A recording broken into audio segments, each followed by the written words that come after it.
DY365 digital এটা সময়ত AUDF দল অসমত ক্ষমতাৰ অংশীদাৰ হ'ব অসমত আমাৰ দল জাগি উঠিবই আমাৰ কৰ্মীসকল জাগি উঠিব এনে ধৰণৰ এটা মন্তব্য কৰা হৈছে আমি অসমত ক্ষমতাৰ অংশীদাৰ হৈ লাঞ্ছিত য'ত বঞ্চিত নিষ্পেষিতৰ পক্ষত থিয় দিম এনে ধৰণৰ এটা মন্তব্য কৰা দেখিবলৈ পোৱা গৈছে কোনে কৰিছে জনাইছো হবি অসমত এটা সময়ত AUDF দল অসমত ক্ষমতাৰ অংশীদাৰ হ'ব এই মন্তব্য এটা কৰা হৈছে অসমত আমাৰ দল জাগি উঠিবই আমাৰ কৰ্মীসকল জাগি উঠিব আৰু আমি অসমত ক্ষমতাৰ অংশীদাৰ হৈ লাঞ্ছিত বঞ্চিত নিষ্পেষিতৰ পক্ষত থিয় দিম লাঞ্ছিত বঞ্চিত নিষ্পেষিত জনতাৰ অধিকাৰ আমি অসমত প্ৰতিষ্ঠা কৰিম বাংলাদেশী সন্দেহত একাংশ লোকক NRC দি ভোটাৰৰ নামত আসলতে অগ্নি পৰীক্ষা লৈছে AUDFৰ প্ৰতিষ্ঠা দিৱসত এই মন্তব্য ধিঙৰ বিধায়ক আমিনুল ইছলামৰ আমি আমাৰ দলৰ শহীদৰ কষ্ট কেতিয়াও অথলে যাবলৈ নিদো একাংশ লোকক নাগৰিকত্বৰ ডিটেনশন কেম্পত বন্দী কৰি থোৱা হৈছে চাকৰি সংস্থাপন ভূমিপট্টাৰ নামত আমাৰ একাংশ লোকৰ অধিকাৰ এতিয়া খৰ্ব হৈছে আৰু সেই সকলো লোকৰ অধিকাৰ আমি যিকোনো প্ৰকাৰে প্ৰতিষ্ঠা কৰিম আল্লাহ ঈশ্বৰে সকলোকে সুখী কৰি আৰু সুস্বাস্থ্য কৰি ৰাখক আমাৰ দলীয় পতাকাৰ তিনিটা ৰঙৰ বিশেষ অৰ্থ আছে তলাচাবি লগাই গৃহস্থই বিশ্বাসত এখন ঘৰ এৰি থৈ যায় AUDFৰ তলাচাবিৰ চিহ্নই আস্থা আৰু ভৰসা নিৰ্ণয় কৰে আৰু AUDFৰ দলে সদায় এখন শান্তিৰ অসম বিচাৰে এনে ধৰণৰ এটা মন্তব্য সকলো জাতি জনজাতিৰ সৈতে সম্প্ৰীতি সমৃদ্ধি থকাটো বিচাৰে AUDF এখন সমৃদ্ধ অসম বিচাৰে উন্নয়ন হোৱাটো বিচাৰে অসমৰ উন্নতি বিচাৰে আমাৰ দলে এখন দুৰ্নীতিমুক্ত স্বচ্ছ প্ৰশাসন অসমত বিচাৰে লাঞ্ছিত বঞ্চিত নিষ্পেষিত জনতাৰ নিৰাপত্তা হোৱাটো বিচাৰে প্ৰতিষ্ঠা দিৱসত AUDF প্ৰধান মৌলানা বদৰুদ্দিন আজমলৰো শুভেচ্ছা বাৰ্তা আৰু এবাৰ দেখিবলৈ পোৱা গৈছে AUDFৰ প্ৰতিষ্ঠা দিৱসত এই ডাঙৰ মন্তব্য ধিঙৰ বিধায়ক আমিনুল ইছলামৰ য'ত কৈছে যে এটা সময়ত AUDF দল অসমত ক্ষমতাৰ অংশীদাৰ হ'ব অসমত আমাৰ দল জাগি উঠিবই আমাৰ কৰ্মীসকল জাগি উঠিব আমি অসমত ক্ষমতাৰ অংশীদাৰ হৈ লাঞ্ছিত বঞ্চিত আৰু নিষ্পেষিতৰ পক্ষত সদায় থিয় দিম আৰু এনে ধৰণৰ এটা মন্তব্য প্ৰকাশ কৰিছে AUDFৰ প্ৰতিষ্ঠা দিৱসত তেওঁ কি কৈছে দৰ্শকসকলক পোনপটীয়াকৈ শুনাব বিচাৰিছো আমাৰ দলে বিচাৰে এখন শান্তিকামী অসম আৰু এখন সম্প্ৰীতিৰে ভৰপূৰ অসম য'ত সকলো জাতি জনগোষ্ঠীৰ মাজত সম্প্ৰীতি বিৰাজ কৰিব আৰু সমৃদ্ধ অসম অৰ্থাৎ অসমখন উন্নয়নৰ পথত আগুৱাই যাব আমাৰ দলৰ এইটো এটা উদ্দেশ্য আৰু বগা ৰঙৰ প্ৰতীকী অৰ্থ দুটা অৰ্থ আমাৰ দলে গ্ৰহণ কৰিছে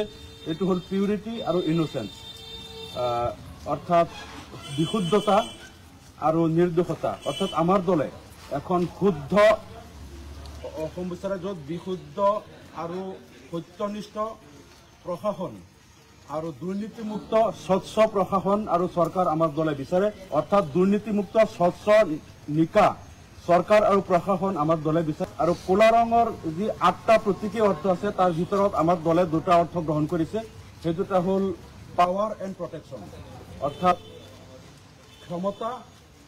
আৰু নিৰাপত্তা অৰ্থাৎ লাঞ্ছিত বঞ্চিত নিষ্পেষিত জনসাধাৰণৰ তেওঁলোকৰ নিৰাপত্তা সুনিশ্চিত কৰাটো আমাৰ দলৰ এটা উদ্দেশ্য কাৰণ আমি দেখিছোঁ বহু সময়ত ৰাজনৈতিকভাৱেও বিশেষকৈ ধৰ্মীয় সংখ্যালঘু চাহ জনগোষ্ঠী বা কিছুমান ট্ৰাইবেল জনগোষ্ঠী আছে যি জনগোষ্ঠীবিলাক সদায় নিষ্পেষিত হয় লাঞ্ছিত হয় গতিকে আমাৰ দলে লাঞ্ছিত বঞ্চিত নিষ্পেষিত জনগোষ্ঠী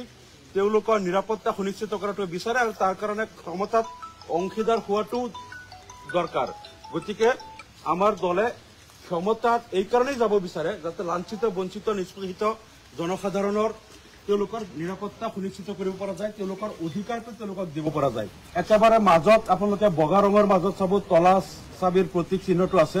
আৰু আমাৰ দলে প্ৰতীক চিহ্নটো তলা চাবিৰ এই কাৰণেই গ্ৰহণ কৰিছে যিহেতু তলা চাবি মানুহৰ আস্থা ভৰসাৰ প্ৰতীক মানুহে যদি কেতিয়াবা নিজৰ ঘৰখন এৰি সপৰিয়ালে কৰবাত গুচি যায় এই ঘৰখনৰ ভিতৰত যিমান বয় বস্তু আছে আৰু ঘৰখনৰ তেওঁলোকৰ যিমান সা সম্পত্তি আছে এই গোটেইখিনি ৰক্ষা কৰিবলৈ সা সম্পত্তিবিলাক যাতে চুৰ নহয়, যাতে ডকাইতে নিনিয়ে বা কোনেও যাতে লুটপাট কৰি নিনিয়ে, তাৰ কাৰণে কিহৰ ওপৰত ভৰসা কৰে? তলা চাবিৰ ওপৰত। মানুহে ঘৰ এৰি যেতিয়া যায়, দৰ্জাত তলা চাবি মাৰি তেওঁলোক 4 দিন 5 দিন এসপ্তাহৰ কাৰণেও ঘৰ এৰি গুচি যায়, তেওঁলোক নিৰাপদে থাকে যে ঘৰখনত তলা লগাই আহিছো। গতিকে তলা চাবিটো হ'ল আস্থা ভৰসাৰ প্ৰতীক। মানুহে তলা চাবিৰ ওপৰত আস্থা ৰাখি বিশ্বাস ৰাখি মানুহে ঘৰখন তলা মাৰি চবেই পৰিয়ালৰ চব গুচি যাব পাৰে। গতিকে তলা চাবিৰ ওপৰত যেনেকে আস্থা ৰাখে, মানুহে বিশ্বাস ৰাখি পেলাই ঘৰখনৰ সকলো বয় বস্তু, দামী দামী বয় বস্তু ঘৰৰ ভিতৰত থৈ তলা চাবি বন্ধ কৰি যেনেকে মানুহে যায়, ঠিক সেইদৰে আমাৰ দলটোৰ ওপৰত মানুহৰ আস্থা বিশ্বাস থাকিব যে AUDF দলটোৱে ৰাইজৰ অধিকাৰ সুনিশ্চিত কৰিব, জনসাধাৰণৰ হকে মাত মাতিব, জনসাধাৰণৰ বিপদ আৰু দুৰ্দশাৰ সময়ত তেওঁলোকৰ ওচৰত থিয় হ'ব আৰু ৰাইজৰ কাৰণে কাম কৰিব। ৰাইজৰ কাৰণে ৰাইজে যাতে তলা চাবিক যেনেকে বিশ্বাস কৰি আস্থাত ৰাখি ঘৰত তলা মাৰি মানুহে যাব পাৰে, ঘৰৰ বয় বস্তুৰ কাৰণে চিন্তা নকৰে, ঠিক সেইদৰে AUDF দলটোক মানুহে যাতে বিশ্বাস কৰে, তেওঁলোকৰ আস্থা ভৰসাৰ প্ৰতীক। সেইকাৰণে তলা চাবিৰ ছবিটোৰ মাজত লোৱা হৈছে। এইটো হ'ল আমাৰ পতাকাৰ 3টা ৰং আৰু তলা চাবিৰ প্ৰতীক গ্ৰহণ কৰাৰ তাৎপৰ্য। আমি আশা কৰিছো এই শ্বহীদসকলৰ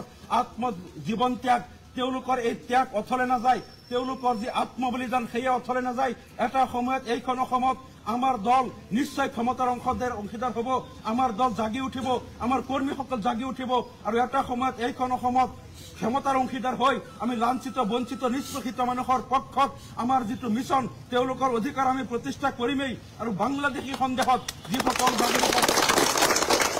লোকক বাৰে বাৰে NRCৰ নামত হওক, ডি ভোটাৰৰ নামত হওক, ডিটেনশ্যন কেম্পত বন্দী কৰি হওক, বাৰে বাৰে নাগৰিকত্বৰ নামত যিসকলৰ অগ্নি পৰীক্ষা লোৱা হৈছে, যিসকলৰ অধিকাৰ খৰ্ব কৰা হৈছে, চাকৰি সংস্থাপন, ভূমি পট্টা বিভিন্ন সমস্যাৰ পৰা যিসকলক বঞ্চিত কৰা হৈছে, আমি তেওঁলোকৰ অধিকাৰ প্ৰতিষ্ঠা কৰিমেই। আমাৰ এই শ্বহীদসকলৰ ত্যাগ অথলে নাযায়। যিসকলে আমাৰ এই দলৰ কাৰণে 20 বছৰত যিমান ত্যাগ কৰিছে, আৰ্থিকভাৱে হওক, শাৰীৰিকভাৱে হওক, আমি সকলো কাৰো ত্যাগ কিন্তু বিফলে নাযায়। এটা সময়ত আমাৰ এই ত্যাগ সফল হ'ব। আমাৰ দলে এটা সময়ত লাঞ্ছিত বঞ্চিত নিষ্পেষিত মানুহৰ অধিকাৰ নিশ্চয় প্ৰতিষ্ঠা কৰিব। আৰু আমি আজি প্ৰতিষ্ঠা দিৱসত আপোনালোক সকলোকে পুনৰ আমি ইয়াতে আন্তৰিক অভিনন্দন আৰু শুভেচ্ছা জ্ঞাপন কৰিছো। আৰু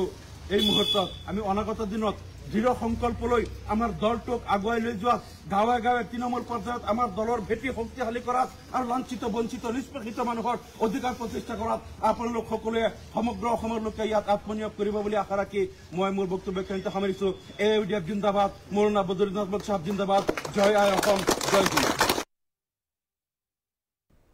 আৰু এই মন্তব্য আপোনালোকে শুনিবলৈ পালে, যিহেতু আজি প্ৰতিষ্ঠা দিৱস AUDFৰ আৰু